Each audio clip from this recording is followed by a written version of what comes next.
ठीक आहे बघा, प्रकाश व छायानिर्मिती आपण धडा बघितला आहे, बरोबर आहे का? त्याच्यावर आधारित काही प्रश्न विचारतो, उत्तर सांगा बघूया.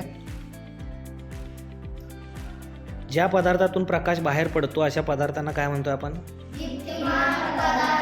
आणि ज्या पदार्थातून प्रकाश बाहेर पडत नाही त्याला काय म्हणतो आपण? प्रकाशाच्या नैसर्गिक स्रोतांची नावे सांगा. आणि कृत्रिम स्रोतांची नावे?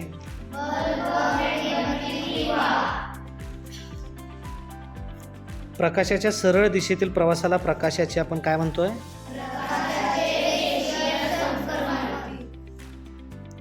प्रकाश स्रोतापासून वस्तूवर पडणारी प्रकाश किरणे वस्तूच्या पृष्ठभागापासून परत फिरतात, याला आपण काय म्हणतो?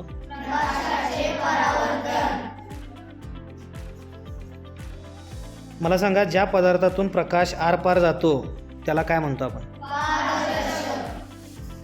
ज्या पदार्थातून प्रकाश आरपार जात नाही त्याला आपण काय म्हणतो?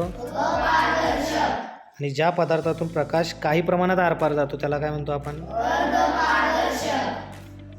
प्रकाश स्रोताच्या मार्गामध्ये अपारदर्शक वस्तू आली तर त्यातून प्रकाश आरपार जात नाही, त्यामुळे वस्तूच्या पलीकडे त्याची सावली पडते, त्याला आपण काय म्हणतो?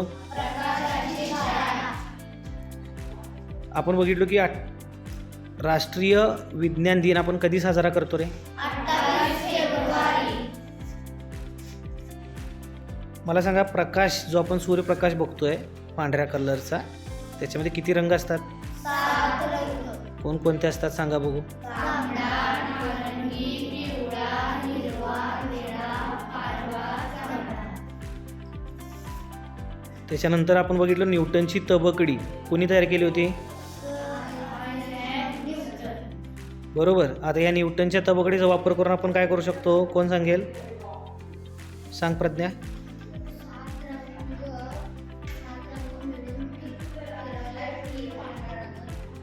ठीक आहे, बघूया. 7 रंग जर आपण एकाच वेळी एका तबकडीवर घेऊन जोरात फिरवल्यानंतर आपल्याला पांढरा रंग दिसतो असं ती म्हणते. चालू कर बघूया.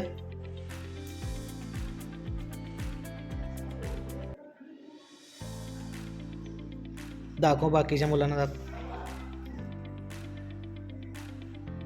समजलं सगळ्यांना?